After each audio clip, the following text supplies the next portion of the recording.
everyone. We're here. A little bit late again, but not as late as last time, so baby steps in the right direction. Oh, yeah. Sorry, guys. Yeah, I'm just glad we're getting this one done up by the weekend. Yeah, hopefully. Let's get through the recording first before we get too excited. Alrighty. Let's see. We only got a handful of reviews for this one. I understand some people will be posting their reviews concerning this during the next chapter. But with that said, we've got Fairy Sin Girl. She had been tagging along for a while, and then she kind of dropped off for a bit. But she's been playing catch up for the last few months. Okay, cool. But she's finally back with us. Nice. Yeah. So I don't have them on the screen. Right. Yeah, that I didn't read anything. There we go. All right. Okay, there we go. I need tech support. You're good. All right, Fairy Sin Girl. Lol, Ida getting after Crow for consuming alcohol on campus. That was way too fun.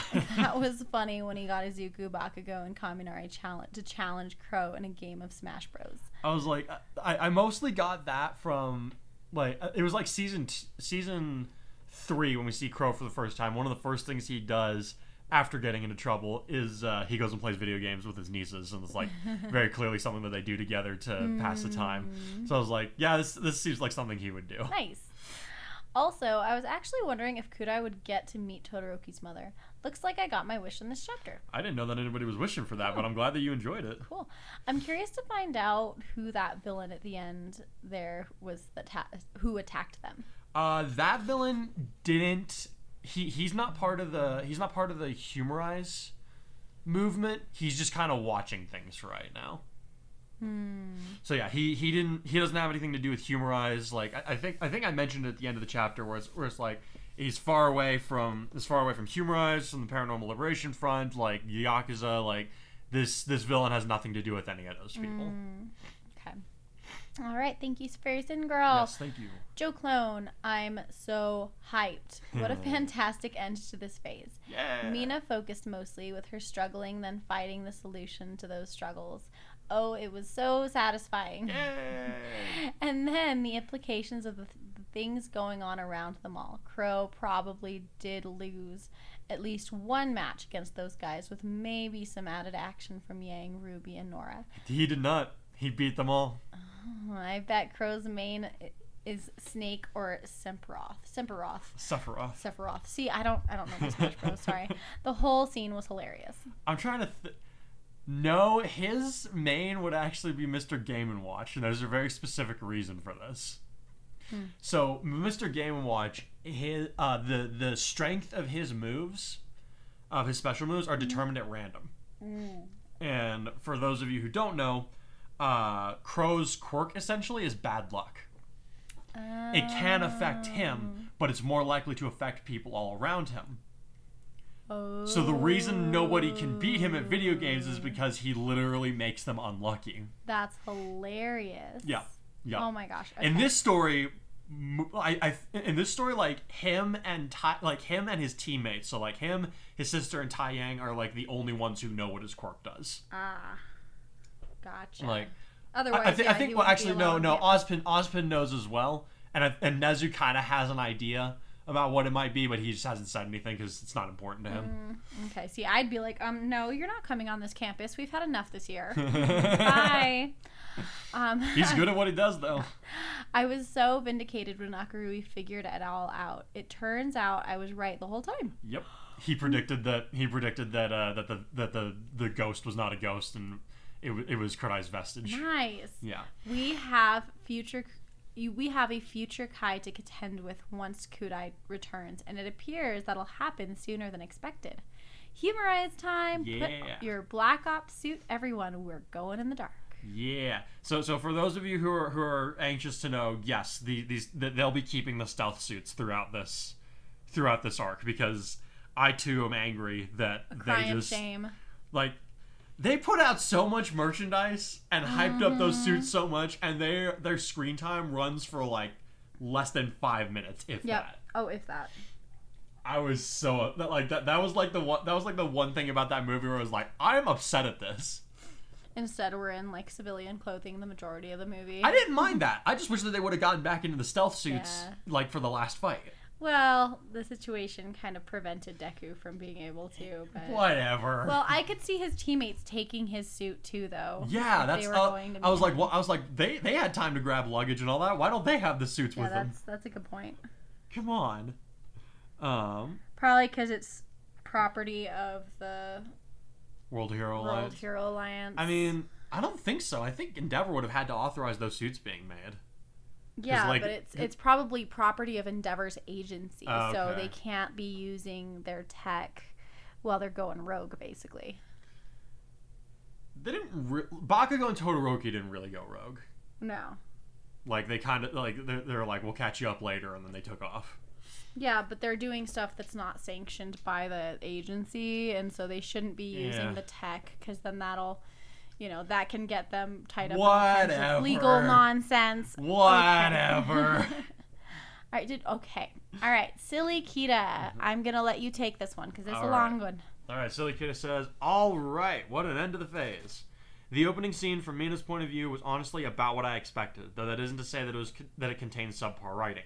I think you were beginning to edge into the territory of a repetitive narrative concerning her character's emotional development, but you managed to introduce enough new things in the chapter that it pulled firmly away from said danger zone.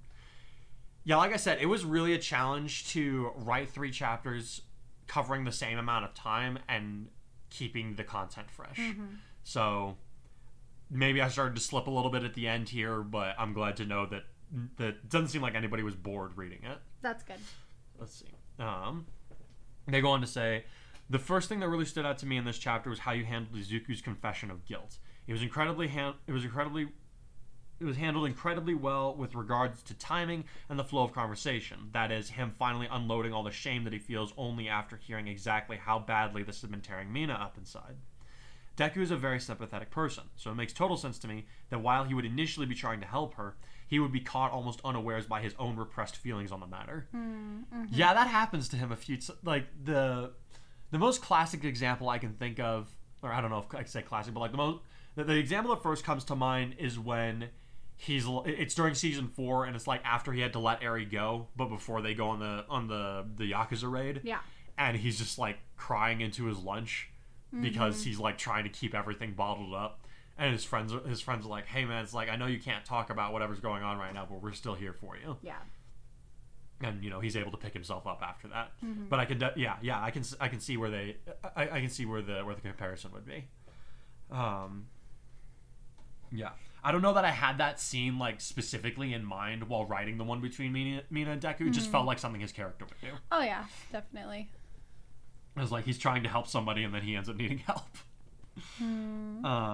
Additional sidebar on this matter in particular. You continue to impress me with your handling of these characters' platonic relationships. Obviously, there's nothing going on between Mina and Izuku, but it really stands out here how they have grown close enough to one another by proximity of their own significant others to where they can unload like this and have it make sense. It was in a much less intense manner, but I remember how it was Kurai who pushed Ochako to confront her own feelings concerning Deku at one point. This is, to me at least, a really cool way to show that it's not just your main character who can have I think there's a word missing there. Who can have these kinds of heart-to-heart talks within the main squad. I think have these kinds. Okay, yeah, because there's a word missing in there. I think all those years watching Fairy Tail didn't go to waste. Yeah. But yeah, I want I wanted their group to be very organic. And it's kind of hard to have an organic group of friends when it's just if it was just like Deku and Ochako and then Kurai and Mina and then like Deku and Kurai were like the only ones who really interacted with each other, that would make for some awkward interactions, I think, in trying to make a group of 4. So having all of them be friends with each other, like on their own individual merits, that I felt was key to making a more organic group setting. And I feel like we've been bringing up Harry Potter a lot lately because we've been reading it, but it also is pertinent because I feel like this story was, like, the original story is written in a very similar way to Harry Potter because you've got this super school, right? Where this basically magical stuff happening. And I think that as much as I love those books, one flaw of J.K. Rowling is she focuses in only on that. The Golden Trio. The Golden Trio, yeah. And it's like... She got better about it in the later books. Yes, she like, did. Like, she kind of started editing Neville in, like, in some of the middle ones, and then by book 5, you know, Ginny starts coming into the group a lot more. She brings Luna in. Yeah. And, like, Dumbledore's army gets born out of that, but, like... And they're like, no, they're not... And, like, the Weasley the Weasley twins are also kind of, like, on the fringes of that group. Absolutely. But, like, what I'm saying, like, you know, early on especially, but... Yes. It definitely, Sorry, I got, like, weirded out by something. Okay. Sorry, I got distracted. ADD. But it's good to be able to have that level of character development and interactions between side characters, more than just your main focus cast. Yeah. I mean, when you're trying to tell a story, you can't just have these characters floating around for no reason. There's a world that exists outside of them. Yeah, exactly. And it's filled with people, and those people need to be a part of it. And, like, not the main focus, but they do need to be a part of it. I think a part of good writing is evoking empathy in your audience, and so you want them to not just be rooting for that one person they're following, but you want them to be able to feel for the other people that are interacting with them in this world. Yeah, so. like, I think I kind of achieved that on accident, like with Akururi specifically, because, like, I didn't, like, again, I've said it before, I'll say it again, like, I didn't expect people to receive him so well. So, like, the effort that I put into developing his character, that feels much more vindicating than I had originally thought it was going to. And along those same lines, it reminds me, we were talking the other day while we were driving somewhere about how Akurui is very much like, I can't remember her name, Shuri in Black Panther? Is that her name? Yeah. Black Panther's little sister. And I think that... In the first Black Panther movie, you know, it's about T'Challa, but, like, Shuri absolutely stole the show. Oh, absolutely. She was my favorite character. I was just, like, sitting there, I was like, oh my goodness. Akururi is a gender-bent Shuri. Yeah, and I can't... The genius younger sibling who helps out the warrior elder sibling. Everyone secretly prefers them. Even though, no, Chadwick Boseman was a gem. Yes. Gem of a person. Yes. And I haven't seen the new movie. I've heard it's decent. We'll have to see it at some point. But I think it had a similar kind of vibe where you have this really cool character that you're following, but all of a sudden you meet their little sibling and you're like, oh my gosh, I love you. Can this be about you now? I was like, Becca brought that up, and I was like, oh man, I thought I had a more original idea. It's not original at all. It's already been done. Nothing new under the sun, honey. Yeah, I know. But yeah, that was funny. That made me laugh. We had that realization the other day. We may have mentioned it at some point a long time ago, and rediscovered it because we're old. But no, we compared them to the Elric brothers. Oh, okay. Yeah, the Black Panther bit had never been brought up. Let's see. Silikira goes on to say, Bakugo continuing to be snubbed, intentionally or not, by One for All inheritors is still funny. Oh yeah. That's never not going to be funny. Deku nerding out about getting to learn how to use Energon from his future self, even if indirectly, was equally amusing, though in a much more wholesome fashion. I love it. Yay! Team Juniper is once again introduced with a healthy amount of shenanigans, but I lost my freaking head when Crow totally snubbed Ida without batting an eye. That moment legitimately had me in stitches because it was honestly everything that I could have hoped for from an interaction between these two. Just Ida being so broken to the point where he's actually hoping for the other boys to score a win at a video game of all things. That was top tier comedy. Oh, Ida. We love our Ida. He's a great character, but he provides a lot of opportunities for comedy material. Like, unintentionally by his character. Yeah. But it's so great. I love it. Let's see. Seeing the result of Kodai's time in the hospital was really heartwarming for a couple of reasons. First, both he and Mina needed a solid win, narrative-wise, and that phone call made it seem like he's headed in the right direction. Second, it was great to see both of these characters starting to act more like themselves again. Granted, I doubt they'll ever be quite what they were before, but their talk seems to be taking a big step in that direction. Yeah, they're never going to be the same after everything that they've been... They can't be the same after everything they've been through.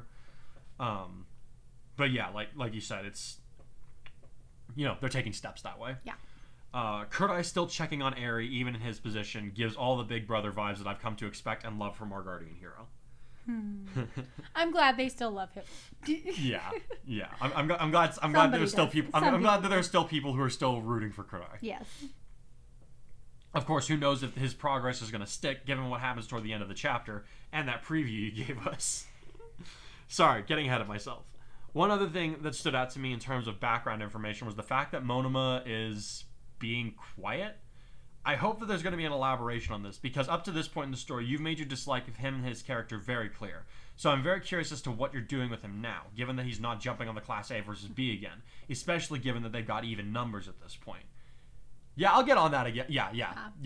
Keep that in mind. I think something to keep in mind, too, is Joe's been working on the fact that he doesn't have to do a character dirty if he doesn't like them. Yeah. He needs to figure out how to still be creative and work with them and keep them true to who they'd be in that story. How do I put, I feel like I've, who knows? Monoma may have another bit, but, at this point, it's been very well established what kind of person he is. Yeah. And to continue to harp on that would be, I think it would almost detract from the story at this point. I think, but yeah, there is a reason that there's a very specific reason why he's being quiet now. But I think I'm happy with you, because in the past you've taken characters you hate and just turned them into something they're not. I don't want to say that I've done that to Monoma. No, you haven't done that to him, and that's why I'm pleased with it, because you're keeping him pretty true to the original, but at the same time you're handling it differently. Well, yeah, certain circumstances have caused him to become a little more unhinged than they would have otherwise. Let's see. Also, I know in the original canon that at this point Mina has mastered Acid Shot, Veil, and Avatar, but it seems like you're angling for her to have possibly unlocked a new technique. Would this be one of your own design, or is this something that's only in the manga at this time of the chapter's release, and she's just figuring it out a bit early? It's something that I came up with. It's something that I've come up with, and once it's revealed, I'll go more into it. But it's a result of her training with Kurai specifically. So yeah, I'll leave you with that for right now. I'm not going to go too much more into it. Let's see. I was right. Kurai does meet Mrs. Todoroki. Was it a bit of a coincidence for them to meet? Maybe, but not so much that it took me out of the story. I also like that you gave her a chance to act like a mama to him, because she probably hasn't had a lot of chances to do that over the past decade. And I think that Kurai kind of needed a mom figure, even if he himself didn't know it. Oh, my heart. Can't. I'm glad somebody appreciated that bit. Yeah. Let's see. But of course, things couldn't be allowed to get too good. Now could they? You know what I'm about. Have you met him? I remember you setting up the arrival of Humarise in Japan at the end of the second movie's arc, but I had honestly forgotten about it until you had a trigger bomb go off outside the hospital. That's going to be a lot of dead people around Kurai. How's he going to cope with that, especially after everything that he's gone through and has been trying to recover from? You'll find out here in a minute how that's going to turn out. Not gonna lie, I was feeling a little impatient after you cut back to the conversation among his friends and family back at UA, because the whole time I had this feeling of it doesn't matter what they decide because Humarise has already screwed everything up. I know that it's a play on dramatic irony and it does work, but I don't know, maybe I've been waiting for an action sequence for too long and now I'm getting antsy. Sorry, I'm a bad influence, guys. No, I mean you're entitled to your opinion. How do I put this? I feel like if there's not some level of dramatic irony to be had in a story, you run the risk of things becoming too meta, because it's just the characters are acting only on the knowledge of the author. Yeah. They have to act on what they know, not what I know. I think I've gone on about that before. Yeah, but you are teasing us by pulling us away from the dramatic moment into a conversation on the other side of wherever they're at. Well, you know what? You're a bad influence. I am. I really am. Sorry, guys. It's my fault. I will say that it was good to get Akaru's thought process on figuring out what's been wrong with Kurai this whole time, because it certainly helps to finally fit together the puzzle pieces you've been leaving for us throughout this phase. I really feel like I should have seen this one coming. Kai being his vestige and not a hallucination, but maybe it's just me. I mean, I don't know. Some people figured it out, but not everybody did. Yeah. I feel like I left enough hints to where it's like you can go back and read it and be like, okay, yeah, that's the logical conclusion. But I don't want to make it too easy for you guys to figure out. What's the fun in that? Let's see. Regarding the new villain that made his debut, Well, I've seen how much you enjoyed narrating Silver's references, so I think I'll try my hand at it. Oh, okay. Hopefully you've seen Totally Not Mark's Ultimate Dragon Ball review featuring Team 4 Star's Buu Saga clips. Else this might fall flat. Okay, yeah. We just watched those the other day, didn't we? Okay, good. Okay, yeah. That's like the new stuff from the... Okay. Yeah, like they just did. Let's see. Anyway, here we go. Sometime in the near future, I imagine. Deku. Wait, Kurdai, what? Deku pointing at Humarise and Fleck turn. You see that? Yes. New Strong Guy drop. Want to go check it out? Yeah, I do. Yay! New Strong Guy drop. Want to go check it out? Yeah, I do. That was a great moment. That was yeah, I like that. Vegeta, new Strong Guy Hey, drop. Vegeta, wait. What? New Strong Guy drop. Want to go check it out? Yeah, I do. Yay! I love it. See, I knew you, Jeets. Oh my gosh. I just love that bit. Bean? I just love that bit where he like knocks out Trunks and then Goten and he's like, I'm a way better dad than Kakarot. I know. And it's true. That was... I could go on about those clips. Those made me so happy to see. We were definitely... Goten just being absolutely brain dead was just so funny to me. Oh, yeah. It was fantastic. Trunks is like trying to figure out how to win the tournament and Goten's just singing Baby Shark in his head. Baby Shark doo doo doo. No! That was precious. I loved it. Let's see. Finish up the review by saying, I hope that gave somebody a laugh. Yeah, we laughed. Yes. In any case, I look forward to the kickoff of a new phase. A phase where I suspect we shall be seeing the return of a reluctant guardian hero. Should make for some interesting new dynamics with the others. Until the next chapter, be well and happy writing. I always appreciate that he ends with that. Yeah. He, she, I think it's a whoever he. they are. Whoever they are. Thank you, friend. Thank you very much for all that. Okay, yeah, so it seems like it's like I'm reading a too many reviews, but it seems like everybody who left a review seemed pretty happy with the way the phase ended and how we're about to kick this one off. Well, so yeah, we're about to start up the excited. third movie proper. Yeah, I'm excited for you guys to get into this. So like real quick recap on like what's different this time is that in the third movie, in the original canon, a Humarise sets off a bomb in Otheon. Yeah. So somewhere in Europe. It's a made up country. In this version, I decided to have Fleck Turn set off a bomb in Japan because Japan's like kind of reeling from the loss of Kai and like you know they lost All Might earlier. So if you're wanting to destabilize further, that's a great hit the place weak to start. spot. Yeah. It's a lot easier to take somebody down if you hit them in a nerve or if you hit them in a nerve point, or if you want to take a building down, hit it in a structural point. Yep. Hit it in a structural reinforcement point. You can bring the whole thing down with fairly little effort. Death Star anyone? What's that? Death Star anyone? Sorry. It's all good. We don't have a Death Star reference happening in this next chapter, but we do have a Star Killer reference. This is true. Yeah. So without further ado, let's kick off Phase 6. All right, let it play. I've been wandering in my mind lately. I've been looking for a place to rest my head, for the road that lies ahead. Always fighting for the ones beside me. You could try it, but her heart's so far from dead.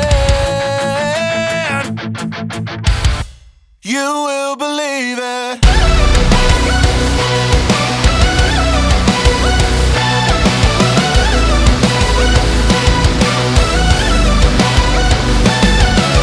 I look at fear in the eye, yes, we met before. Staring every lie, someone's at the door. You keep walking the line, I stuck to the floor. Nothing wrong in my mind, I've always wanted more. I've been walking on coals high for my whole life. Gotten better to bruise just to get it right. Climbing every hilltop through pain and strife. But when my summit is reached, I'll be out of sight. And I'll keep holding on, holding on. Building the life that I've been dreaming. Holding on, carrying my heart to the end. And they'll see who was wrong, who was wrong. Will I reach the heights I'm scaling? I'll rise above, storing the fire within.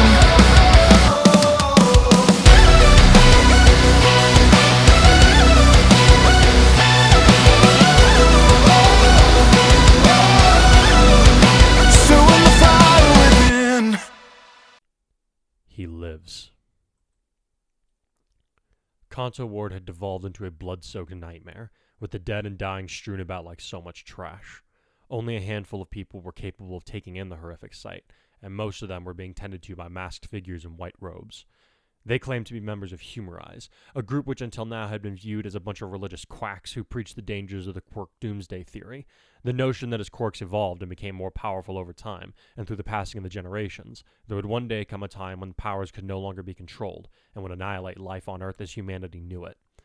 They claimed that the only way to prevent this from happening was to eradicate quirks from the world. Now, it seemed, they were ready to make good on their suppositions. The bomb that had released the verdant gas into Kanto had proved to be completely ineffective against people who did not possess a quirk, though many of them had been injured due to the involuntary release of power from their neighbors. Likewise, the members of Humarise who had come to witness the aftermath were also unaffected, as the majority of the organization's members did not possess quirks themselves. Only a few places had people who had not been completely consumed by the effects of the bioweapon, and all of them had something in common. They were hospitals, with patients who had to take drugs to suppress their powers while they were being taken care of. Unfortunately, many of those same people were not sound of mind, and after realizing that they could use their powers, and that the people who had been forcing them to take the suppressants were either deceased or on their way to the afterlife, they did not respond as one might hope. They quickly turned their temporary homes into battlegrounds for the insane and desperate, with Itamori Hospital possibly being the worst off, given that every patient within its walls were mentally disturbed on some level. It was about to become the cherry on top for the disaster that Humarise had unleashed. But then something completely unexpected happened within its now damaged walls. A few of the patients were making a break for the outside when they heard a sharp series of sizzles and crackling coming up behind them. Two of them looked over their shoulders, trying to see what the source was, but their vision was impeded by the gas that still filled the air. They were about to pass it off as just another patient whose quirk had been released by the gas bomb when there was a violent rush of wind that streaked past them, all but knocking them to the floor as its source came to stand between them and the exit that would lead them to freedom. As they were trying to regain their balance, a young voice called from within the swirling haze to say with a cold tone, "Get back to your rooms and wait for things to settle down. This is your only chance to do so without needing another hospital." Somewhat predictably, none of the people were interested in taking advantage of the current situation were inclined to returning to their quarters so easily. One of them, a former hero who had been forced to retire after becoming a paranoid schizophrenic, immediately replied by sprouting an exoskeleton of granite and charging at the source of the voice. "I got a home in the glass. I'm not stopping till it comes down on all of us!" he shouted as the fog swallowed him up. A second later, he went flying back the way he had come, moving fast enough that he went through a wall and crashed into a room full of cleaning materials, most of his exoskeletal structure having been shattered. As the others tried to understand what had just happened, some of the more astute among them realized that the crackling sound was back, and what looked like black lightning was filling the hallway in front of them. From within the unnatural storm, the voice spoke again, sounding even colder than before. "Like I said, that was your only chance." Outside the hospital, there was a handful of Humarise members armed with rifles, all of them waiting to gun down anyone who stepped foot outside. Their leader was a muscular woman who was dressed in the white robes of the order, though hers were a little more stylized than that of her subordinates. "Remember, this is the first purge," she told her underlings. "There can be no exceptions to the exorcism of the unclean. At the same time, we cannot afford to harm the pure-blooded humans inside, so be sure to identify whether your target has a quirk before firing." "Yes, ma'am," they acknowledged in unison. These were some of the organization's most loyal members, each of them proud to be among the first to carry out their mission to save humanity. Her words were likely unnecessary, but it never hurt to be sure. "It sounds like there's already been fighting inside," she continued. "With any luck, the unclean will take care of the hard part and leave us with easier targets." Before she could add a reminder to keep an eye out for any quirkless law enforcement officers that could be nearby, there was a burst of dark lightning and thunder from within the hospital that heralded the arrival of a solitary figure. They moved so fast they had actually gotten past their defensive line by the time any of them realized what had happened, with the group leader being among those who did so. She aimed her rifle at the white-haired figure, who regarded her with cold, vacant eyes that showed no fear of her or her comrades' weapons. "This takes me back," he murmured just loud enough for the now nervous Humarise members to hear him. "Needless bloodshed that fills the streets for the benefit of those with delusions of grandeur." His eyes narrowed as they locked onto the leader before he growled, "This time, though, we can stop the ambitions of the insane." "Open fire!" the leader ordered before she pulled the trigger, prompting her subordinates to do the same. Bullets streaked across the air toward the young man who had appeared to challenge them. Black lightning exploded outward as he swung his arm in a slashing motion in front of him, the resulting wind pressure knocking the bullets off their intended course and flattening everyone within his line of sight. Many of the same people found themselves on the receiving end of the lightning bursts, leaving them as smoking, incoherent messes on the broken street. Those who were able to keep any kind of track of what was going on around them witnessed tendrils of dark energy descend upon them, each one snatching up a rifle and holding it aloft as the speaker who had so easily defeated them stepped into a clear line of sight. They were surprised to realize that their attacker was little more than a boy, though if he was maintaining control over his quirk with such finesse in these circumstances, he was clearly not someone to be trifled with. The dark tendrils were coming out of his body in various, seemingly random places, even as the black lightning continued to sizzle across his body. He leveled an impassionate glare at the Humarise members before he raised his right hand and clenched it into a fist, which resulted in all of the rifles being snapped into rough pieces, no longer fit to serve their intended purpose. "You Humarise people make me sick," he growled, apparently having recognized the order that they belonged to. "Preaching about salvation to disguise your fascist bullshit. I'd snap your necks where you lie if it weren't for the fact that it would make me no better than you." "Savor your victory today," the leader grunted as she struggled to get up, her hand going into a fold of her robe where a dagger was concealed. "You won't be celebrating for long, unclean beast. You already walk in a purified city, the first of many to come. Soon your kind will be nothing but a nightmare that fades into the annals of history." "I think not," he answered before a black tendril shot out of his hand and wrapped itself around her arm, breaking her wrist at the joint and flinging the knife far away from them. "Because just like every other villain who has been and is yet to come, you sycophants fail to account for the tenacity of the heroes that stand in your way." "There are no heroes here," she grunted out in pain. "The only people in that hospital are the sick." "What, heroes can't get sick?" her captor snorted. "Maybe I should give you some context as to who's in your way." The black energy dragged her up by her broken limbs so she was hanging in front of the boy, her feet just inches off the ground as she struggled not to show how much pain he was actually inflicting on her. He then forced her to look into his scarred face and smoldering black eyes as he growled, "I am here to stand my ground." At that, the woman's eyes flew wide open as she felt the blood drain from her face. She knew those words. Everyone in Japan had heard them months ago when the Nomu were defeated in Fukuoka. Everyone knew of the young hero who had spoken them, and the fate that he had suffered on Nabu in defense of its citizens.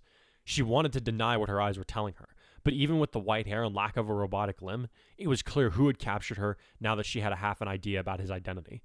You died," she protested weakly, "and your quirk."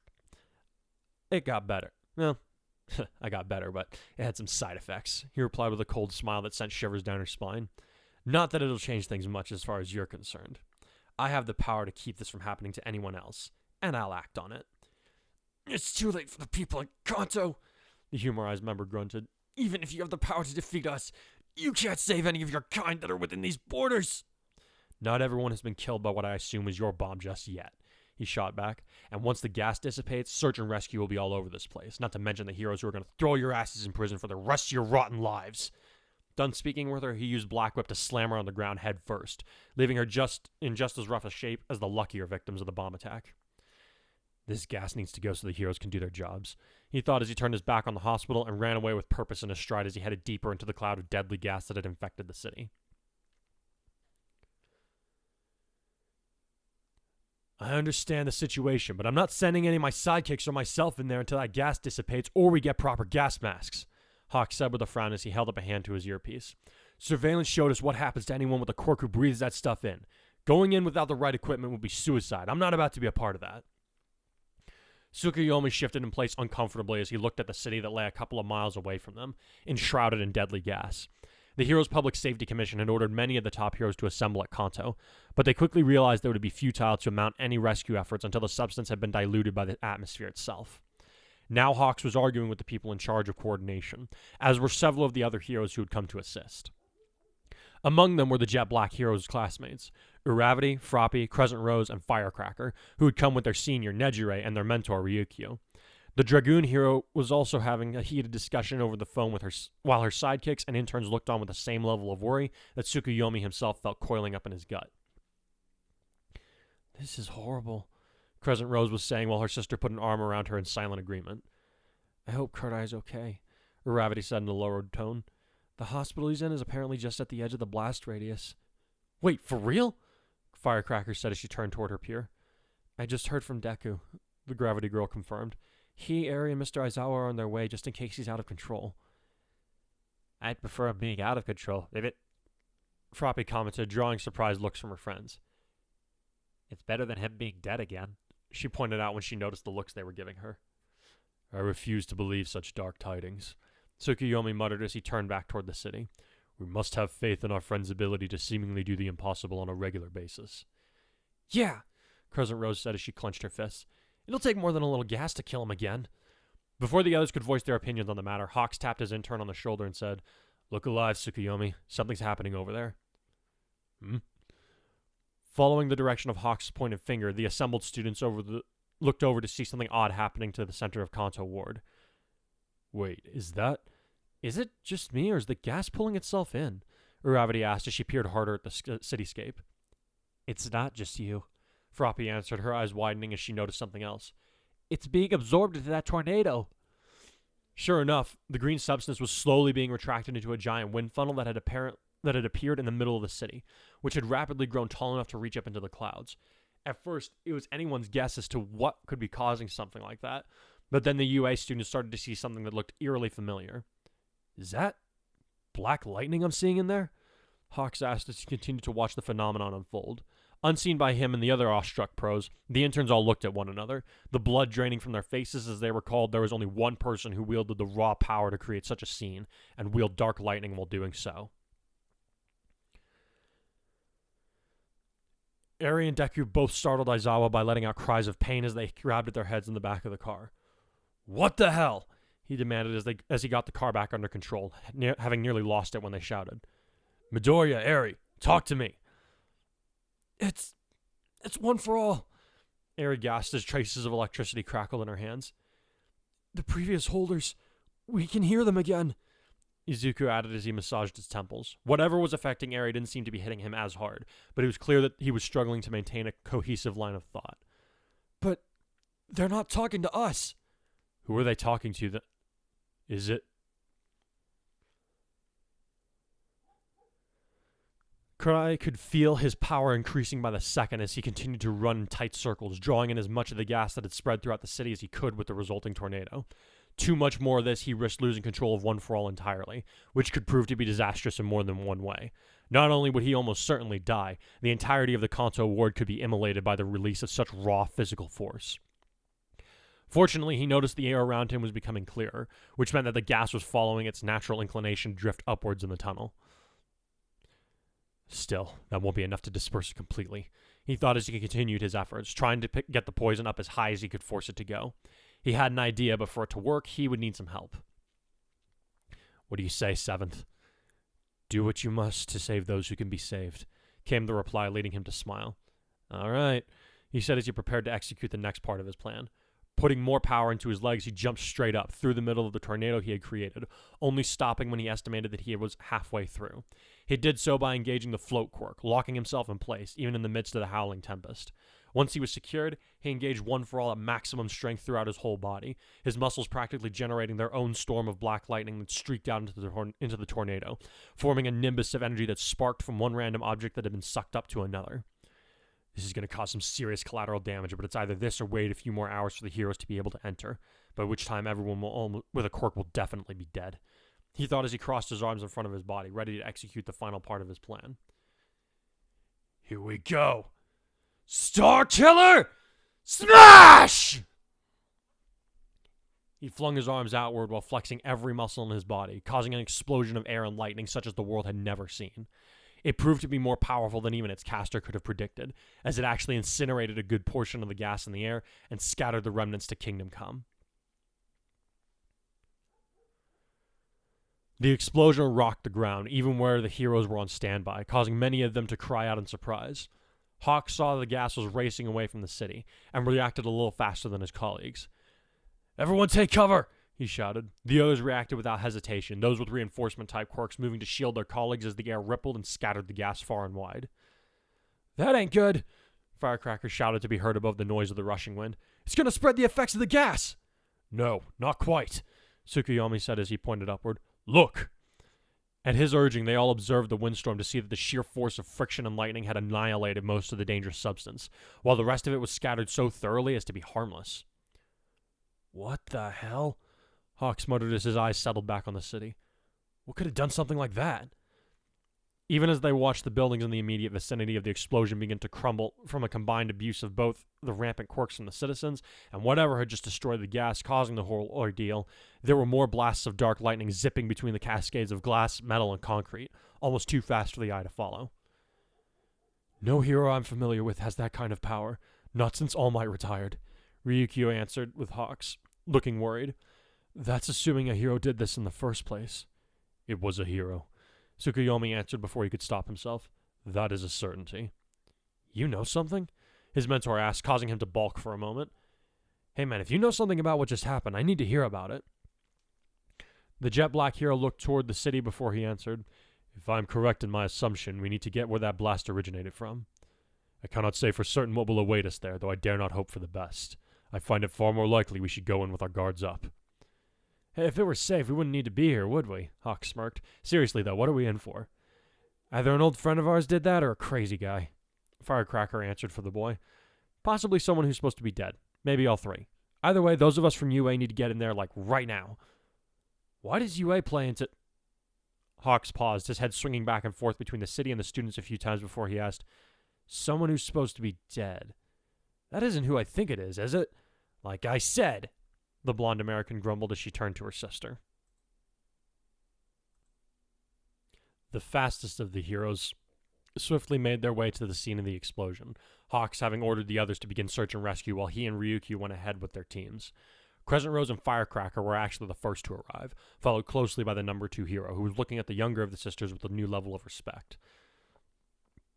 Not many people can outpace me, he said as they landed in the middle of a city park that had been torn to pieces. Maybe I should have you come work for me next semester with Tokoyami.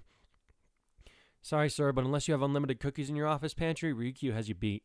The smaller girl replied as she began to survey the extent of the damage around them. As she said this, Tsukuyomi landed along with Nejire, followed by Uravity, Froppy, and their mentor. Upon seeing the wreckage, Ryukyu ordered her other sidekicks to help search the area for survivors, though it was clear from her expression that she doubted there would be anyone to find. Hikari! The raven-headed boy shouted as he and Dark Shadow began to look around. Are you here? When there was no immediate response, he shouted louder, saying, Answer me if you can hear us! Kurai! Uravity added, her eyes searching desperately for any signs of movement. Please say something! Stop yelling. Ah! All students yelled with fright as they beheld their friend, covered in bruises and a few cuts, though he did not appear to be seriously injured. Each of them felt their hearts skip a few beats as they realized there could be no doubt whatsoever as to who was responsible for the dispersal of the gas so that it could no longer harm anyone. This meant that Kurai was capable of wielding One for All's full strength with minimal damage done to his body, which made him incredibly dangerous should he choose to lash out for whatever reason. Kai raised an eyebrow at them from behind his loose silvery mop before saying, Sorry, had to grab a change of clothes. My hospital getup got shredded by the tornado and exploding buildings. Thought it might be better to present myself in a decent manner when everyone arrived. Am I seeing things? Hawks asked as he stepped forward, causing Kai to eye him shrewdly. You been alive this whole time? He had been one of the heroes who had gone to Nabu Island, which also meant that he had been present when Kurai was officially pronounced as having been killed in the line of duty. However, since he was neither a part of UA nor aware of the true nature of One for All, he had not been informed of the boy's resurrection following Ares' attack on the campus. Not exactly. The boy answered flatly.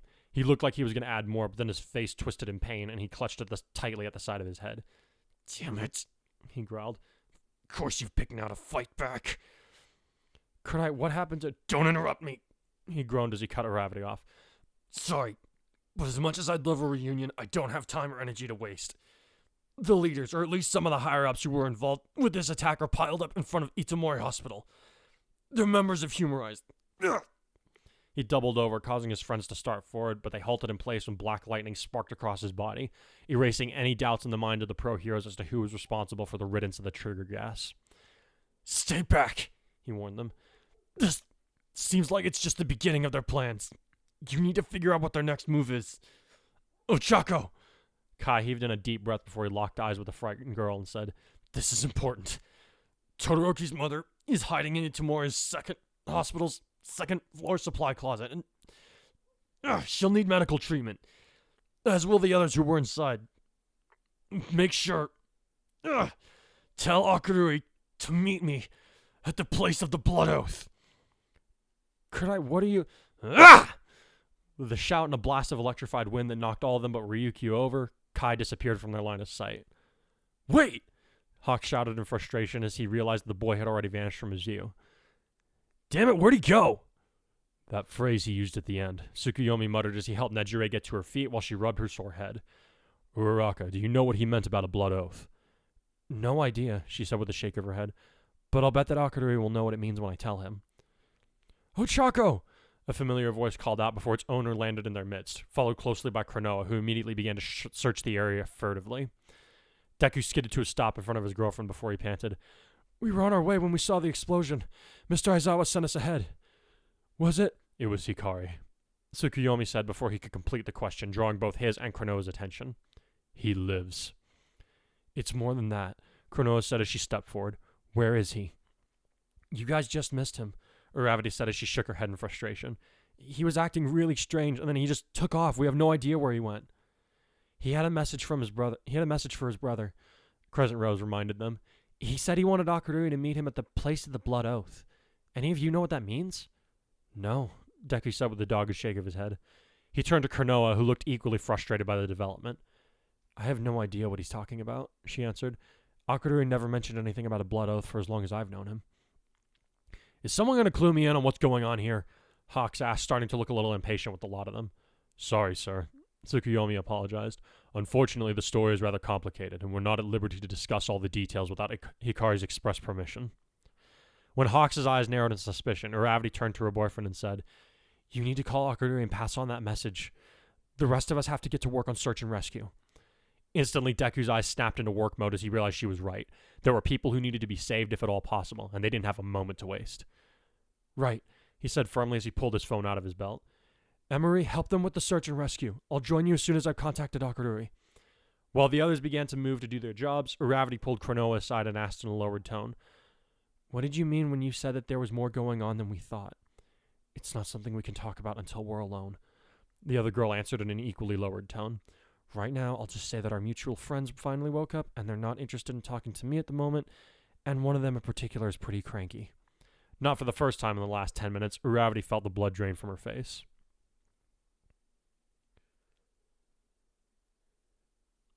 Far away, in a place where the ocean continuously slammed on the coastline, there was a sound of thunder as a white-haired boy crashed into a dark cave that was hidden from casual view. He was groaning as if in pain, which eventually turned into a deep growl that ended when he slammed his fist into the ground, cracking the stone beneath him as he muttered, That was playing dirty. Like I care, said a reflection of his image that spoke from within a shallow pool of water in front of him, though the apparition possessed a robotic right arm and mostly dark hair. Black eyes locked directly onto brown as the shade added, We need to talk. I'll assume you figured out by now that we're not just a hallucination. Yeah, though I don't know why you couldn't have just said as much in the first place.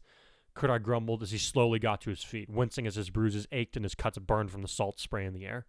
Might have saved us both some time. It wasn't just his call to make, said another voice that rang familiar in his mind, accompanied by the appearance of his best friend in his hero getup. You need to consider the fact that it took time for this quirk to become acclimated to your body, which was the time we needed to make ourselves known to you in a coherent manner. We also wanted you to change your mind on your own if at all possible, but it's become apparent that won't happen. We brought you here because we need to talk without any chances of being interrupted, so that you can fully understand why we can't have you passing us on to anyone else. Anyone else? Kurai repeated flatly. What, you think the Todoroki wouldn't make a good vessel for this quirk?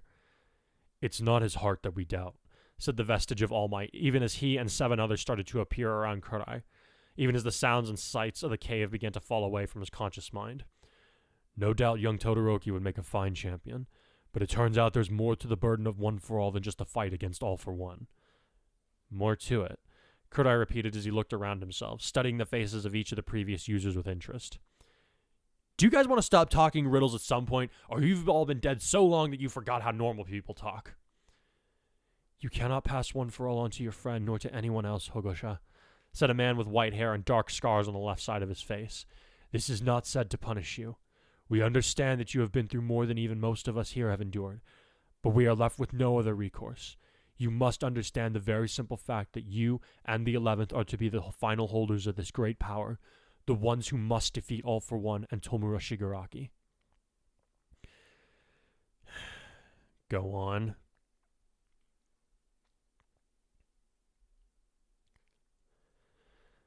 Okay, thanks, Akuduri said with a scowl before he hung up his phone and shoved it in his pocket.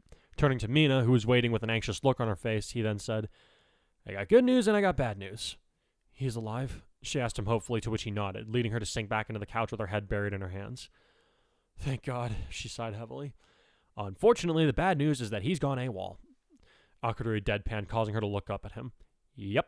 He used One for All to neutralize the gas with a tornado followed up by a big-ass explosion in the sky that dispersed the stuff so it couldn't harm anyone else. They found a bunch of survivors that he apparently managed to rescue during the fallout of his attack. He even stuck around long enough to pass a message on through Uraraka, and then disappeared on them before they could find out what really happened out there. What? But do you know where he'd go? Mina asked, worry back in her voice. Oh, that was the message, Akuduri replied as he rubbed the bridge of his nose. There's a place that only he, Shuken, Tensei, and I know about. When we were growing up, we three boys promised that if we were ever in trouble and needed help without anyone knowing about it, we would go back to that place. He's telling me to meet him there. So what's the problem? She asked impatiently. Let's go get him. We can bring him home. The issue is that Uraraka mentioned that he was acting strange, Akuduri said as he held up a hand to forestall her. She told Midori that it seemed like he was almost wrestling with himself before he took off. Also, he was being a lot more standoffish than normal, like he was afraid he'd hurt them if they got too close or something to that effect. Mina let that information sink in for a moment before she said, You think that his vestige took over his body? He knew about the location that I mentioned, something that no one else could know, so it's definitely Kodai who was talking to them, he muttered. But if you went into action against terrorists with One for All that fast with that level of competence, I'd say that it makes sense. They said he was acting weird, so I might almost suspect psychic manipulation. But like I said, no one else would know about our secret place, or what we called it. Doesn't this count as psychic manipulation? Mina asked, leading him to pause for a moment. Eventually he shrugged and answered, I don't think it counts since it's his vestige's body and mind as much as it is his.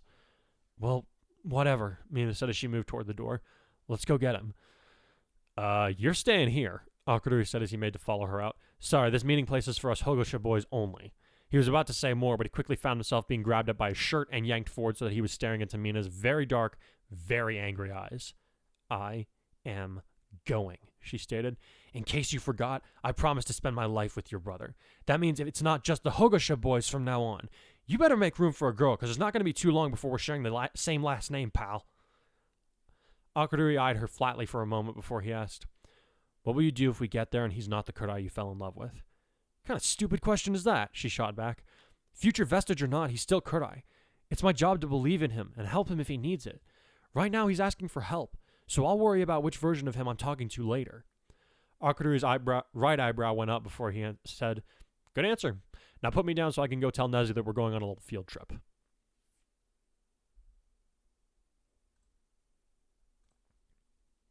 This is worse than terrible, Osmond said with a deep frown as he came to lean on his cane in his chair, and he looked at the monitor that showed Nezu's equally worried face. It may be worth considering that the Paranormal Liberation Front will make a move in order to combat the efforts of Humarise. After all, their ideals conflicted on nearly polar opposites. It is possible, but I doubt it, the little animal replied as he looked thoughtful. The Liberation Front would be risking a good deal of their assets if they were to make themselves known to the public before Shigaraki's transformation is complete. They know that we heroes have a duty to stop Humarise's efforts, which should negate any need for their involvement in the coming battle. We are talking about a world-level catastrophe that has been made known to the public, though, Osmond pointed out. Even they would be hard-pressed not to get at least someone involved for self-preservation's sake. Many of their members are pro-heroes, Nezu reminded his friend. When the World Heroes Alliance does assemble as planned, it is entirely likely that their agents will be among those who fight alongside us. Their dual loyalties would not be compromised should this be the case. Osmond mused as he rested his chin on his cane. He remained that way for a few moments before he stirred and said, I will see if I can reach out to Raven. Perhaps, given the situation, she may lend us her aid. I was under the impression that your relationship with her and her followers was not a favorable one, Nezu replied with a frown. Had she not turned to villainy? She's never been caught or even implicated in a crime, which of course leaves me unable to act on any suspicions I may have about her, Ozpin sighed. At the same time, in circumstances like these, it would be rather beneficial to have an ally who keeps tabs on some of the more dangerous players in the underworld. Normally I would have Crow, but that seems that he's rather occupied at the moment. Nezu cringed slightly, but he accepted the point without protest. What about General Ironwood? He decided to ask. Surely he has the resources the World Heroes Alliance could make do with? He does, and he has already agreed to lend his cooperation, but I have less reason to trust him than I do Raven, Ozpin said bluntly, which somewhat startled Nezu. I thought you two got along famously, the principal of UA inquired. We did, but I may have made a mistake in allowing him to be part of my inner circle, Ozpin admitted. At least with Raven, I know exactly what I'm dealing with. Ironwood has begun to take preemptive measures that I worry may further the enemy's plan, rather than hinder them as he intends. My warnings are simply waved aside the longer this goes on, and if I'm being blunt, it's begun to make me question my own judgment on the matter. Before Nezu could say anything to the contrary, Ozpin shook himself and straightened in his chair as he said, But enough of that for the moment. We must first deal with the threat of Humarise. We'll work with Salem and we'll worry about Salem and Shigaraki at a later date. I will begin consulting with my colleagues in the larger cities across America, starting with New York and San Francisco. Lionheart and Ark? Nezu asked, to which the other man nodded. Very well. I will assist by sending them Hawks' report of the situation that developed in Kanto. Much appreciated, Ozpin replied. I'll be in touch, and tell All Might to expect Glinda when he reaches the new headquarters. Every time the World Heroes Alliance was enacted, the headquarters were held in a different country that was selected at random, so that no one nation could have an opportunity to assert its dominance over the global coalition. This time, the base was to be stationed in Hong Kong, and many of the world's leading law enforcement officers were already on their way to the location. While not all of them had been made aware of the exact details concerning the threat that they faced, they knew that Humarise was now considered to be a hostile terrorist group with established bases in just about every country across the globe. They needed to be dealt with swiftly, or else there could be permanent consequences for everyone on the planet. Even retired pros like All Might were gathering to contribute to the coordination effort. Please be sure to tell her to take it easy on him now that he's retired, Nezu sighed in response to the news of Glinda's apparent involvement. He's not as resilient as he used to be. I will do my best, but I can hardly make a guarantee, Ozpin chuckled, which Nezu had to admit was fair enough on his end. Until we next talk, be well, Nezu. Good luck, Ozpin. The call ended, and the little animal let out a sigh before he raised his head toward the door and saying, I know you're there. Immediately, the door opened to admit Akururi and Mina, both of them wearing determined expressions. I know where Kurai went, said the boy without preamble. We'd like your permission to go after him.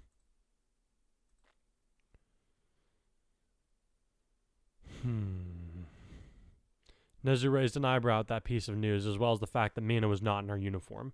He was also intrigued by the briefcase that Akururi was carrying, but he had more pressing questions that needed answering. If you know where he's gone, why don't you tell the pro heroes, or at least his classmates who were there when he ran away? I didn't find out about it until he was long gone, Akururi shrugged. He passed on a message to me through Uraraka and Midoriya, but he used a phrase that only meant something to him and I. That tells me he doesn't want anyone else around, at least for the time being. Given that he seems to be able to use One For All at a level that allows him to essentially disintegrate a poison gas with nothing but aerokinetic force without shattering his bones, I think it's probably best that we meet on his terms. If he wants to meet you alone, why does Ashido need to be involved? Nezu asked the boy, though he already had a pretty good idea of what the answer was going to be. He had been informed about Akururi's theory regarding One For All by All Might, which had been all but confirmed when Izuku and Eri became aware of the presence of the other vestiges once again. Mina opened up her mouth to answer, but Akururi preempted her by saying, She's as good as family to Kurai and me. That's reason enough for her to come along to find him. That, and I think she'll melt her way out of here if you order her to stay behind when we have a chance to bring Kurai home safely. He's not wrong, Mina added as she crossed her arms. When Nezu didn't give them an answer right away, Akururi pressed on to say, You need to let us do this, sir. No pros, no tracking our movements, just me and Ashido going to get Kurai back. We can't risk setting him off as he is, for all our sakes. I cannot send you completely unsupervised, Nezu said with a negative shake of his head. It would be unwise for you to go without some kind of backup for if things were to go horribly wrong. What kind of backup do you think could handle Kurai? Mina huffed impatiently. Eri and Izuku are out because for all we know, the previous holders might tip him off that they're coming. Yes, and Midoriya has other matters to attend to with Endeavor's agency due to Humarise's recent activities, Nezu admitted. Even so, I will not feel comfortable sending you without at least someone following at a distance. We don't have the luxury of comfort right now, sir, Akururi said, his impatience beginning to match Mina's. Kurai is on the loose with one of the most powerful quirks on the planet, and it's not exactly clear what frame of mind he's in right now. The best chance we have of resolving this whole mess is if we do not antagonize him in any way, shape, or form. Ashido and I need to go to him, and we need to go now. Nezu shifted in his seat, looking supremely uncomfortable before he made his decision. I want hourly updates while you're looking for him, he told them. I will be remotely tracking your phone's movements so that if you fail to report in, I can send nearby heroes to ascertain what happened to you. Akadori scowled, but he relented with the words, Fine, but unless we fail to check in, no one else sees where we're going. The place is something of a final resort to my brother and me. Nezu tilted his head at the boy before saying, While I wish I had time to discover why that is, we all have more pressing concerns. Ashido, his safety is your responsibility while you are out there. Understood, sir, Mina said, looking relieved. Thank you, sir. Thank me by bringing both of the Hikari boys home.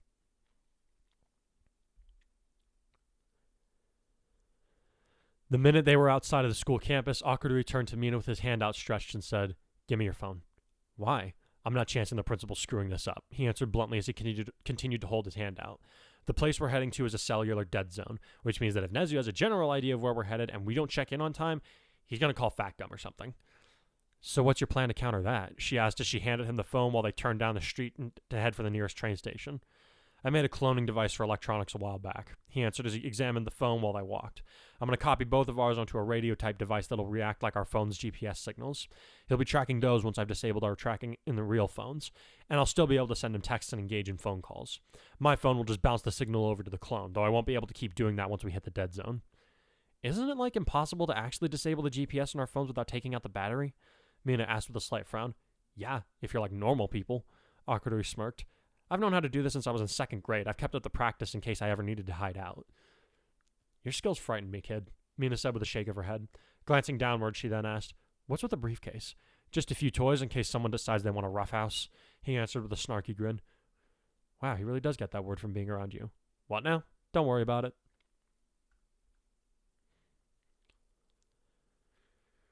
The pair spent several hours on a couple of different trains that headed north toward the Amori region, which Akadori said contained their final destination.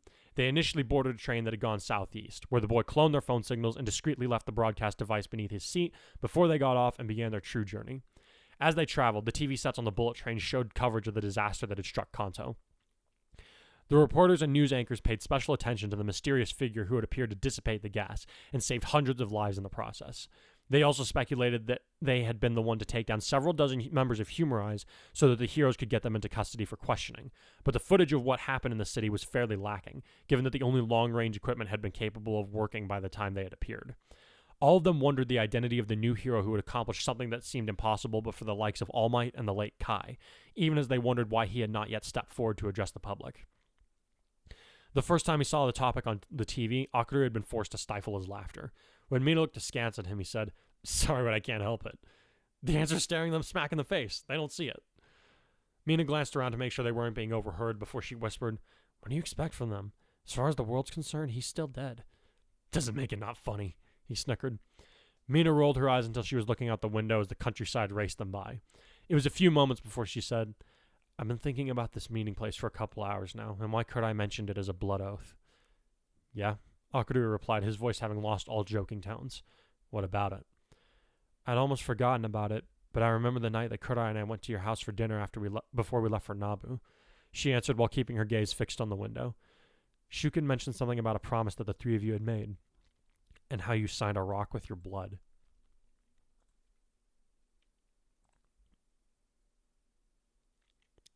At first, I thought it was something of a handful of silly boys to come up with, but thinking back on how far you and Kurai seem to be willing to go to keep it a secret, I'm guessing there's more to it than an extra special pinky promise.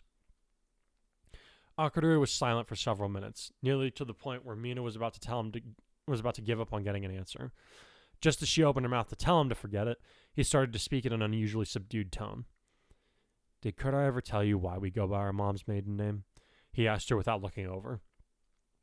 Kinda, she answered with a slight frown, not yet seeing the connection. He said that you guys did it because it helped you to keep you guys from being targeted by villains because your dad was the police commissioner. We didn't always strictly go by the Hikari name, he replied, still not looking over. Back when I first started grade school, we still used either of our parents' names in public. About 6 years ago, Aunt Sakura and Shuken joined our family and the Idas for a summer trip to the beach.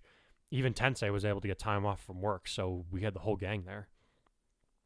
I think Kurai mentioned this trip a while back, Mina recalled. Is that the one where Tenya threw a fit about being put in the water? That's the one. Akudori answered with a smile, though it was a pretty bleak one. It was the first time we were going on vacation since Dad had become commissioner, so naturally we were all pretty excited. The first mistake we made was putting our reservations for the hotel under our family name. Now the dots began to connect in Mina's head. Did someone target you guys? She guessed, to which he gave a singular nod. You ever noticed how Kurai and I have been left with a distinct aversion to the Yakuza? He asked.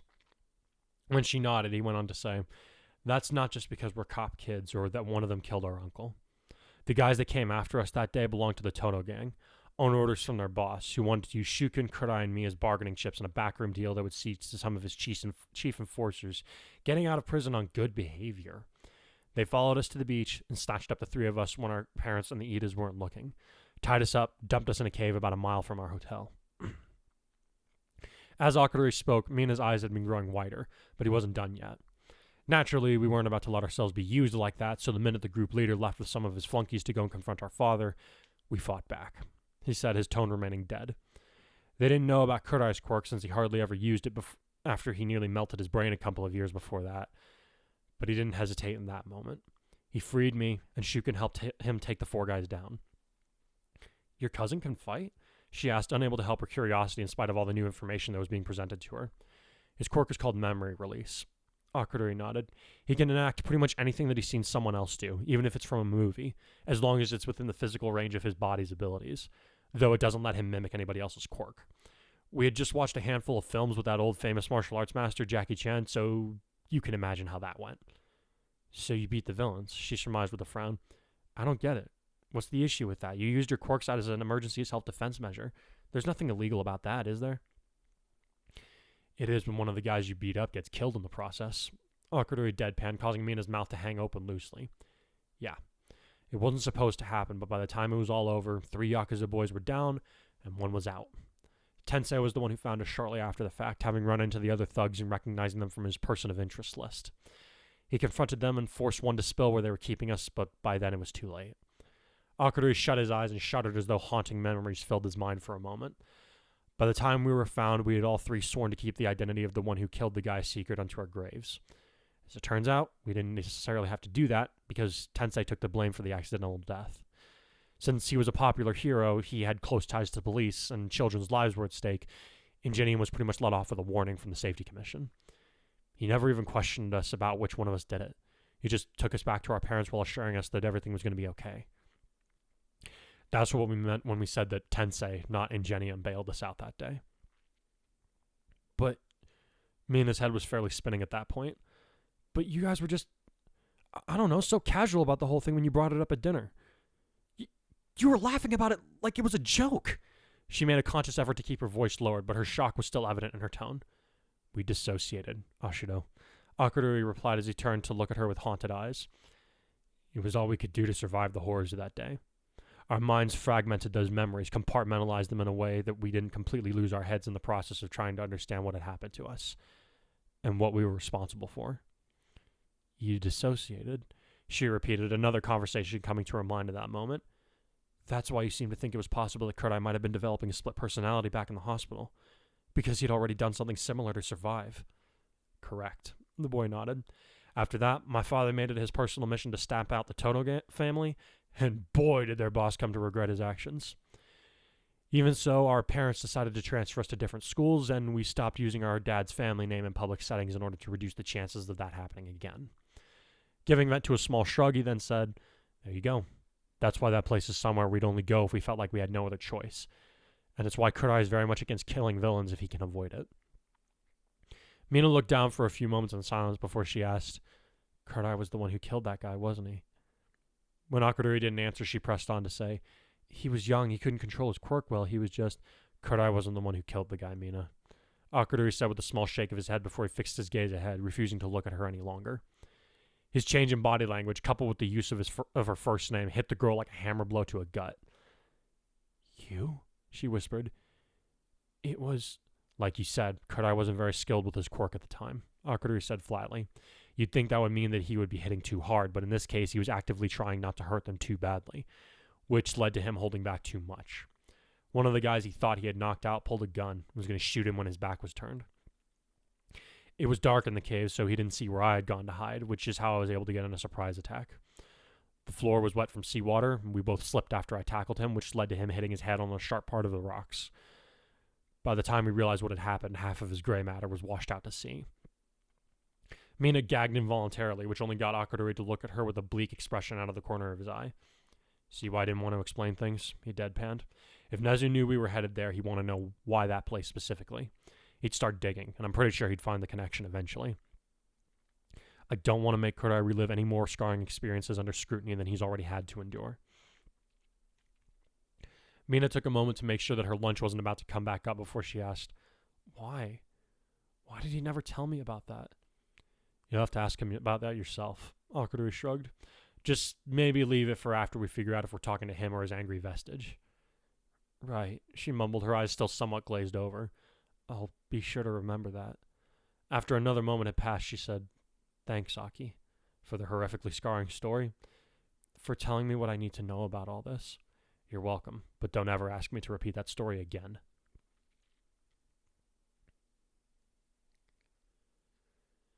Everyone listen up, Endeavor boomed as he walked into the meeting area where his sidekicks and interns had congregated. We have orders from the Safety Commission. All of his employees immediately silenced themselves and stood at attention, with Bakugo, Todoroki, Izuku, and Weiss being the closest to the towering man. Once he was sure that they were all paying attention, he said, We've been tasked with taking down Humarise's base of operations here in Japan alongside several other agencies. As it so happens, we also have the pleasure of being the ones to go after their leader, a man who calls himself Fleck Turn.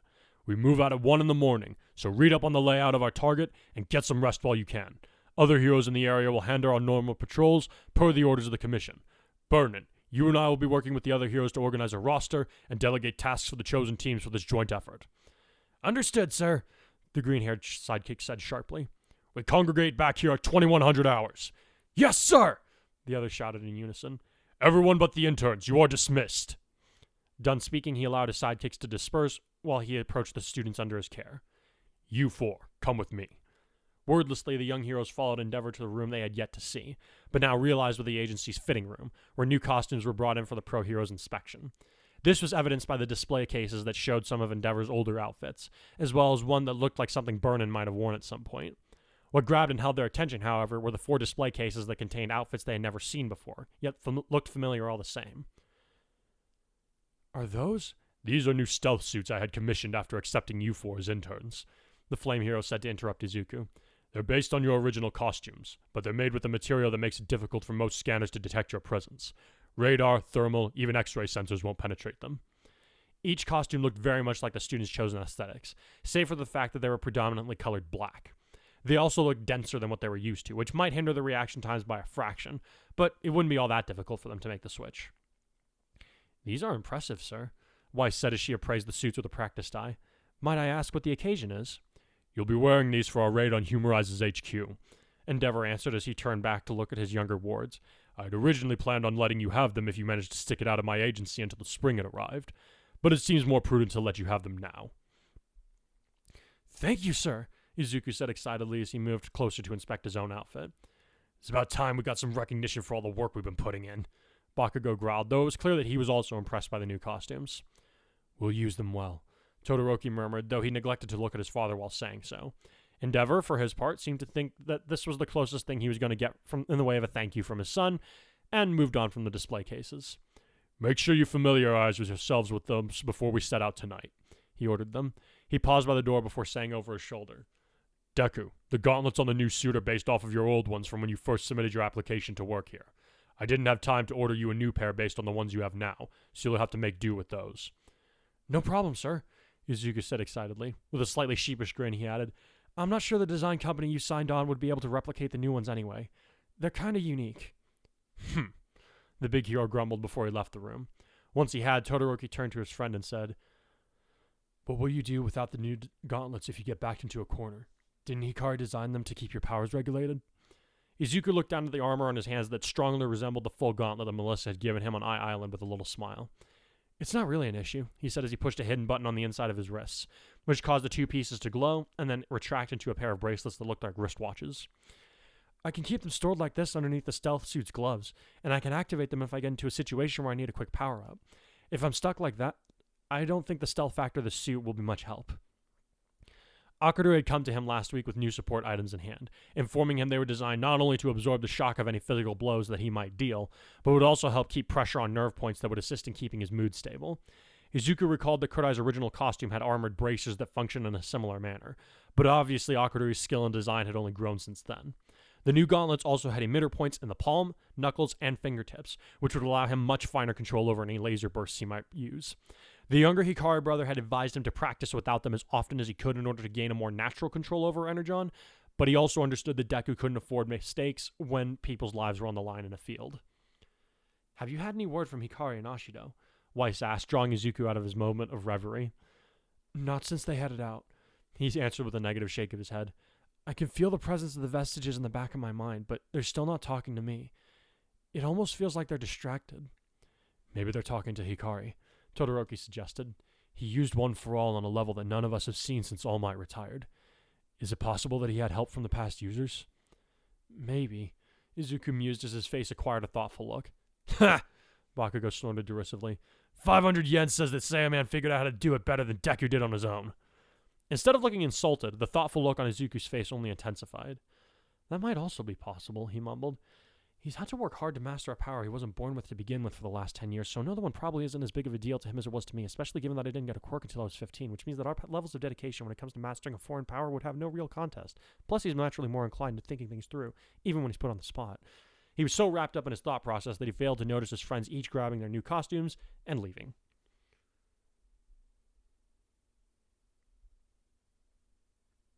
This is the place? Mina asked as she and Akadori set foot onto a sandy beach, the only lighting at the late hour being the quiet town behind them. The boy had booked them 2 hotel rooms so they would have a place to spend the night, provided they were able to bring Kodai back. After emerging from his room, Mina was intrigued to see that he had some kind of metallic, fingerless glove in his right hand, and a utility belt that contained items she could only guess at. He'd also brought them a couple of high-power headlamps that they could use for when they got closer to their final destination, but for right now, he preferred to move through the shifting shadows of the evening. We're close, he said to answer her question. Even in the dark, she could see that he was pale, and his movements were a little jerky, as if his body was fighting against returning to this place. About a half-mile along the shoreline, we'll get to the caves. It might take me a minute to remember which one it is when we get there, but I'll recognize it when I see it. How? The cave mouth looks like 2 fangs pointing upward where the water enters, the boy recalled before swallowing hard. There's a ledge that we'll have to jump to in order to find the path that leads inside, since we'll be walking, the side we'll be walking in on doesn't have enough room for a solid foothold once we get inside. Seeing his current state, Mina turned to him and put a hand on his shoulder before she asked, Do you need to stay behind? I'm sure I can find the spot on my own if I have to. Not a chance, he said with a shaky grin. Cracking his neck, he then added, Kodai's been confronting his own demons in therapy for the last month. What's one little trip down memory lane going to do to me? They walked quickly in silence until they reached the rocky part of the beach where the caves began, after which they turned on their headlamps and began to proceed much more carefully. What I wouldn't give for Ochako's zero gravity right now, Mina said after they made it across one particularly slippery stretch of stone. I should have packed my grapple gun, Akadori muttered in agreement. At least we'd have something to hold on to then. Wait, how did you forget? It happens sometimes, okay? It took them another 15 minutes after that before Akadori stopped in place on a larger ledge that currently rose well above the low tides of the ocean. This is it, he said, just barely audible over the crashing waves below him. Mina looked over his shoulder when he pointed toward a cave mouth that looked exactly as he had previously described it. I thought it was further on than this, but I guess getting to places always seems to take longer when you're little, doesn't it? Mina looked at him with sympathy before putting an arm around his shoulders and saying, Come on, Aki. Your brother's in there waiting for you. It's time to bring him home.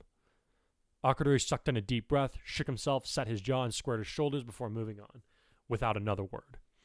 He didn't speak, hardly breathe, and refused to even think as he and Mina made their way over to the cave that contained his worst memories. He refused to pause at the entrance, knowing that if he hesitated for even 1 second, he would stop and never be able to move onward. He didn't stop walking until he reached a small alcove, one that was hidden to any eyes that would not be searching for it, even with the light from his lamp. This is the place, he thought with a deep shiver. Drawing in another breath, he called out, "All right, Kurai. You know you suck at hide and seek, so I'd appreciate it if you did me a solid and came out of hiding without me having to bother with a search." There was no response for a few seconds, but eventually Akarui's eyes detected movement just beyond the range of his light, so he shifted his aim to get a better look. A wry smile broke out onto his face as he then said, "Good to see your sense of direction is still intact." "Kurai?" Mina asked as she appeared at the approaching battered figure with snowy white hair and wet clothes. "Is that you?" "It's me," he answered as he came closer, a familiar grin on his face that had been captured on a good number of photos that he shared with her. "It's good to see both of you, though I am surprised that Akarui would bring anyone else, even if she is my girlfriend." "Well, she's a future Hogosa, so I figured, what the hell?" Akarui replied quickly. He then held out an arm to stop Mina from going forward as he asked, "Before we proceed with any further into this conversation, though, I need to know, which Kurai am I talking to?" I take it you figured out the whole vestige hostile takeover thing then?" Kurai inquired with a raised eyebrow. When Akarui nodded the affirmative, the elder brother shrugged and said, "I guess you could say that my vestige and I came to an understanding." "Just like that?" Akarui asked. "Well, apparently arguing with me is no picnic, and that's when the offending party doesn't also have 9 other angry ghosts backing me up," Kurai admitted as he rubbed his head. "To answer your next question, my vestige won't be doing any more bodily hijacking." "He won't need to." "Won't need to?" Mina asked, her eyes growing wider. "Kurai, are you saying that?" "I'm saying that Ari and I will be the last wielders of One for All," he declared, his voice resonating through the cave with a strength nearly forgotten. "I'm saying that she and I will be the ones to end Shigaraki and All for One. I'm saying that I have come back to stand my ground." The other two were silent for a long moment before Akarui was grinning broadly and saying, "Welcome back, Kai." He was then shoved aside by Mina, who practically bowled Kurai over so that she could wrap him up in a joint-popping hug right before her lips crashed into his with more force than he had thought possible.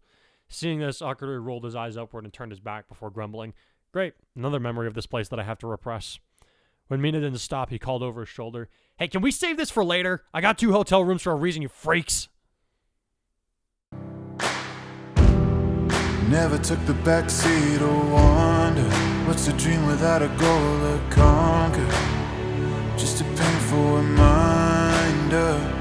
I have seen for miles how the river only bends and the 2 sides meet again. Put your hate to bed, or you'll never see the end. Be the one they choose to follow. Would you run towards your failures every day, just to prove that nothing's standing in your way?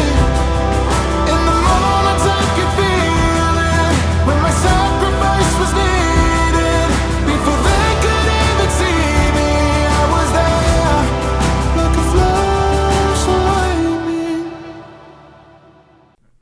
So how we feeling? I mean, I liked the kickoff to this. I really liked the kickoff to this phase.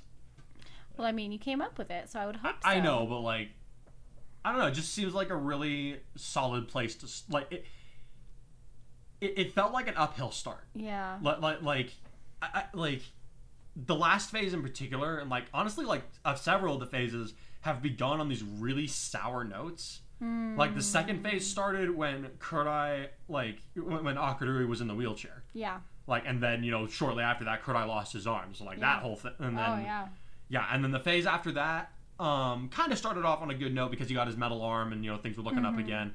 But then after that, you know, he started finding out the truth about his past and all that. And That started getting it. yeah, I mean, so and like, we've had a super heavy, like, few, really, this last phase whole 5 phase has been very heavy. Yeah, so I'm glad we're kind of we're finally picking up the pace. We're going to have some action now. Yeah. So if I need action, that means we definitely need action because I don't need action that often. I remember explaining like the way this chapter was going to flow to you a while back, and I was like, as I was reading it to you, I was surprised at how much you remembered. Yeah, well, I mean, normally we'll go a while without me reviewing a chapter with you, and you forget about it. Oh, yeah. But you, like, actually remembered how this whole one went. No, I remembered well, I didn't remember, like, okay, I remember the structure of the story, but I often don't remember a lot of the details and the key events and, like, the order that they take place in, which is why I need you to review it with me and kind of read over it with me first before we do our recap. Yeah. But this time, it's like, you didn't even really have to finish with it because... You just remembered. Well, I think it's not necessarily because of this chapter, but I think it's because of what comes in the following chapter that caused me to remember, like, oh yeah, this is how that chapter ends, because it really caught me off guard. Okay. And I think you had kind of forewarned me before you read it, but I was definitely surprised. And it's also it's something that, you know, okay, the whole, well, we can get into it a little bit later, but you'd been planting seeds for this for a while. Yep. Pretty much since the second movie. Yeah, the first time this is mentioned is back, I mean, we'll be finally covering a mystery conversation that happened during some family time a while back. Yes. And so... Oh, and you're right. Yeah. So, like, right before the second movie started. Yes, I had been wondering about that for a while. The blood oath bit. Yes. Yeah. And so, I mean, and of course when he says blood oath, it's so corny, but it's, you know, it's anime, whatever. A, it's anime. B, they came up with it when they were kids. They were kids, yeah. The point is that it was something that only they knew about. Yes. So I'm definitely excited to, but let's go ahead and just start going through. So we open up with the we open up with, like, it's chaos in Kanto. It's like everything's gone to hell. And Dark Shadow's like, wait a second. No, not even. Not we get Kurt-Eye, like, keeping everybody from breaking out of the hospital. Yeah. What like how did you think he handled things, like, regarding the other patients and then, like, dealing with Humarise outside? I was surprised that he snapped into gear so quickly, but it makes sense because it wasn't him. It was him, but it wasn't the him. It was it was his vestige in control. It was his vestige in control. Yeah, and his vestige has been waiting to go. Take a few breaths in and you're like, oh, well, hi. So, I mean, he just snaps into gear. And for me, the running tornado thing is like, oh, this is so DC Universe Flash. What? Cheese. Well, it was either that or he, like, blew up the whole city, and I didn't want to do that. Yeah, let's not do that. Yeah. He was like, all right, I've got these abilities I can work with. How do I stop this from how do I stop this from getting worse? See, I would have expected more like some kind of weird air pressure thing where he clears it and disperses it really quickly. He would have to do that, like, multiple times all throughout the city, which would cause a lot of collateral damage. Like, he caused a fair amount of collateral damage to begin with, but it was just in one burst. Yeah. As opposed to having to do it all over the city. And the more he's breathing in the gas, you know, the longer he does that, the more he's running the risk of, like, you know, so basically the idea. So is, like, we went DC hacks. It's fine. A little bit, but it's like honestly, it was the way that I could think of to deal with it the fastest and the most efficiently, because like, the quirk suppressants were working, like, they were keeping him from exploding essentially, but he knew that he had a limited amount of time before he would breathe too much. I mean, with the physics of, I mean, I know none of this would actually happen because it's quirks and it's imaginary, but hypothetically, would that kind of, like, do twisters suck in all of the surrounding air on the ground? Gases have a natural tendency to go upward, so they would follow that. They would follow the currents that are. Yeah. I did my research on this. So if the air is getting sucked toward a certain point, a gas is more likely to, even if it doesn't get sucked directly into the funnel, the wind that's disturbing around it will cause it to rise as well. It's kind of how so what I'm understanding is certain gases will move toward release of pressure. Yes. Kind of like how water moves toward release of pressure. Yes. Okay. Yes. Okay. Got it. That makes sense. I did obviously the science isn't absolutely Yeah. sound, but I did try to do research onto like how this kind of thing it's works. a reasonable thing to read. And you're like, You okay. can, I feel like you can suspend your disbelief enough to accept Yeah, this. I mean, again, this is all imaginary. Yeah. But, for me, I think it just gets so corny after a while and the Flash just starts running around. Well, yeah, in he circles. runs the tornado. I don't know how like, many times, but like, okay. he's not gonna. Kurt Eye's not gonna make that a regular move. Yeah, good. He's an anime fan. He's not a DC fan. Anyway, back to the story. He takes charge. He's very assertive. He's like, back off, like with the patients. And then he takes He does care give of them a business. chance to back off. Yeah. And he takes care of business. But then, of course, by this time, current Kudai is fighting back and like, I don't want to do this. He's being dragged. He's being dragged into it again. He's like, stop it. I don't want this. And so, of course, by the time everybody catches up with him, he's very muddled and fighting with himself. Yeah. So he's making, not. He's a hot mess. A little bit. So, of course, I mean, they've seen him be worse. Yes, they have. So they're very concerned. He's like, stay back. And then, meet me in the place of the blood oath. So foreboding. Such a little boy thing. They were kids when. Yeah, they were. Like, I don't know. They're not gonna go. They're not gonna go back and bother to change the name on that. No. They don't want to think. They don't want to think about that as much as possible. It's a code for them. So, anyway, that being said, Yeah. we're left to wonder. Okay, what the heck does So this Hawks mean? is just like, does somebody want to explain to me? I know, poor Hawks. Everyone's being very cryptic with him, and he's like, really. I mean, to be fair, he works for the Heroes Public Safety Commission, so I imagine he's kind of used to that kind of thing, but I just don't think he expects it from students. I mean, it's reasonable when it's coming from your higher-ups, but when it's coming from people who answer to you, that's when it's annoying. Yeah, that's fair. But you can accept it. Kurt Eye's friends are like, we're not allowed to talk about this unless he says it's okay. Mm-hmm. And I'd be like, okay, I am the adult. I'm going to grab you by the ear. We're going to go talk to this in my office once this thing is over with. They also kind of have a city to go through where they're not sure how many people survive. So it's like I said, priorities. Like I said, once this thing is over with. Yes, there will be a conversation to be had. What was I going to say? So we get that. We get Kurt Eye crashing into a cave somewhere. And he starts arguing with himself, and then, literally. of course, Akurui. And then Akurui like immediately clicks on what's happening. Like, he's just like, oh. Really?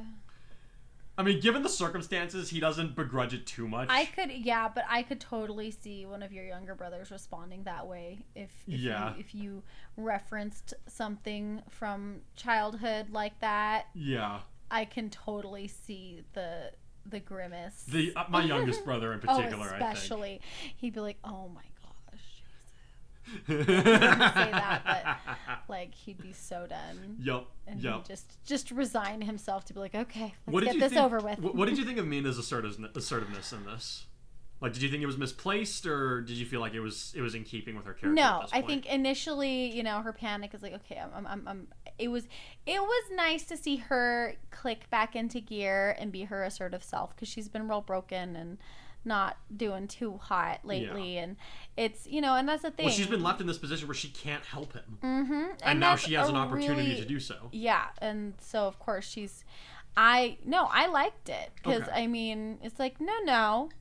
Yeah, I get it. You're his brother, but I also play an important role in his life. I'm going. Yep. And I love that, Akurui's worried about his brother. And so he's like, Akurui probably this whole time is like, wow, he's gone through this drastic change. And so we don't know if anything in his life is ever going to be the same again.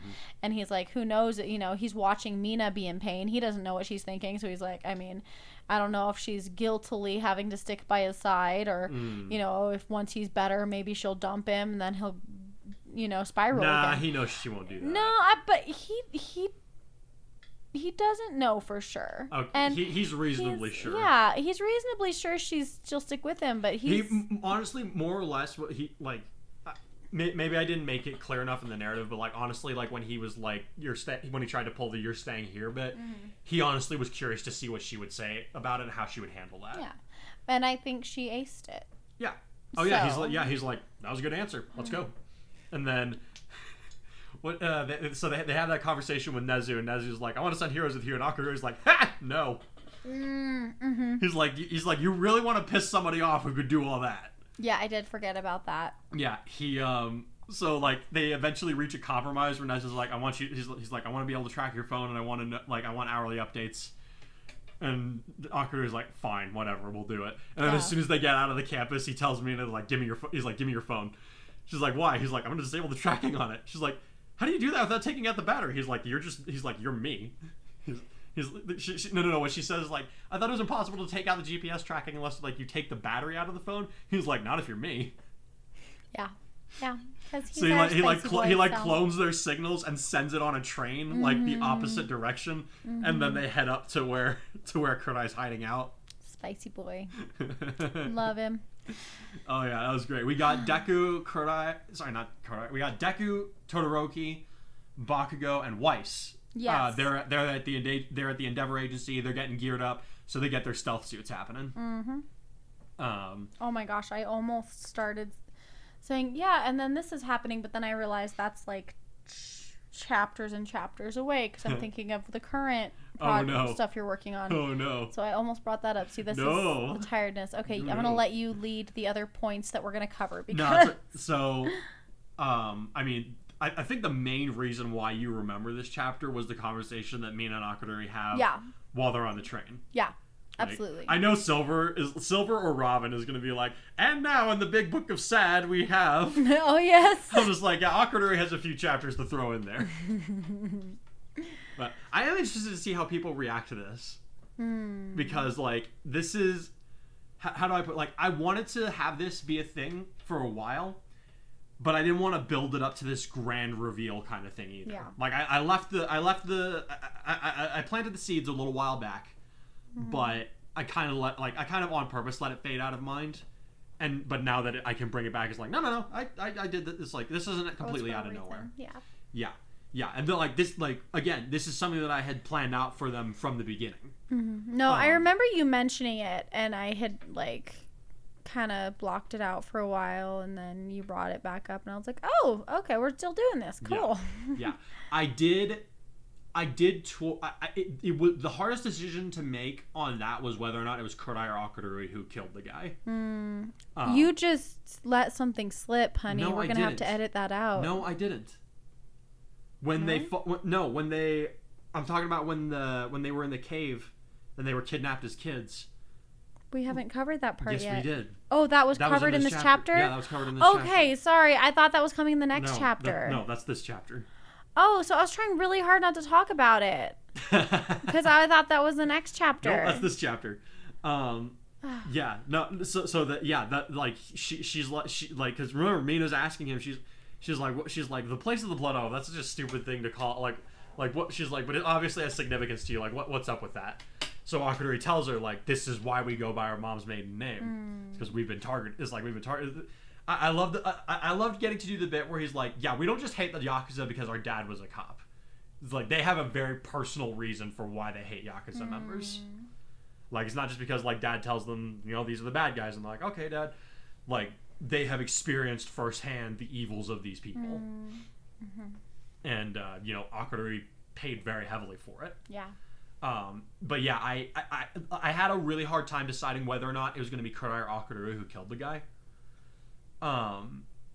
Because like it in a way it made, how do I put this, like it felt more natural for Kurai to be the one to do it, like especially given that he's so like he doesn't want to kill anybody, but like he'll do it if he he killed none, he knows he did, so he'll do it if he has to, but he doesn't like the idea.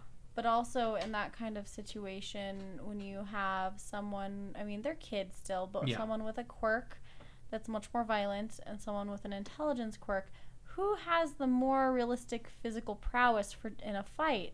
Who is more likely not to know exactly their own strength and how... Well, actually, they talk about that because Mina, before Akudori tells her who killed the Yakuza guy, she was like, she thinks it's Kurai who did it because she's like, you know, he was young. He had been trying not to use his quirk because, you know, he blew up that one time. So he was trying to exercise a lot more self-control. But, you know, he couldn't, like, he he would have lost some control, and Akaru's like, no, you got it wrong. And she's like, you did it. And so he goes on to explain, he's like, because he blew up that one time, he was scared of going too far again, so he held back too much against their opponents. And that gave one of them an opportunity to pull a gun. And Akarui, who had gone to hide because he has no combat abilities, he sees what's happening, so he just does the first thing he could think of and tackles the dude. And, it's like, normally, a 5-6-year-old, there's no way they're going to be able to tackle a full-grown man. But because it's wet in there, you'll slip. It's so easy to slip on those things. That kind of stuff happens. Just this week, there was really tragically this videographer at a high school football game. She was filming one part of the field, and she wasn't watching where the ball was. And so some of the high school kids accidentally ran into her. She fell backward, hit her head, and she died. Jeez. And so it's like, you get hit just right, and it happens, unfortunately, and it's horrible that happened, and super, super tragic, but it does happen. And those freak accidents are a thing. So to me, the deciding factor for me was that, because I'd already established that Kurt doesn't go out of his way to kill people, I decided that was the deciding factor, because not because of what happened to him, but because he saw what it did to Akarui and what it did to his personality. Yeah. It's like Akarui was always we seen in the flashbacks, he was always this very, serious kid. Who, he has a hard time interacting with the world around him because he's so different from everybody else. But you don't see until he's well into grade school that he's this very savage person. And it's he's very not necessarily bitter, but you can sense that there's something there. Some kind of he's a lot more he's for lack of a better word, he's nastier than he should be. Yeah. Yeah. And it's not entirely due to his intellect. He's bitter about something. So given all that I had established up to this point, I was like, that was the deciding factor. I was like, no, Akaru should be the one who killed the guy. And then we had Shuken's quirk revealed in this. Do you remember what it is? Finally, I don't remember. It's called memory release.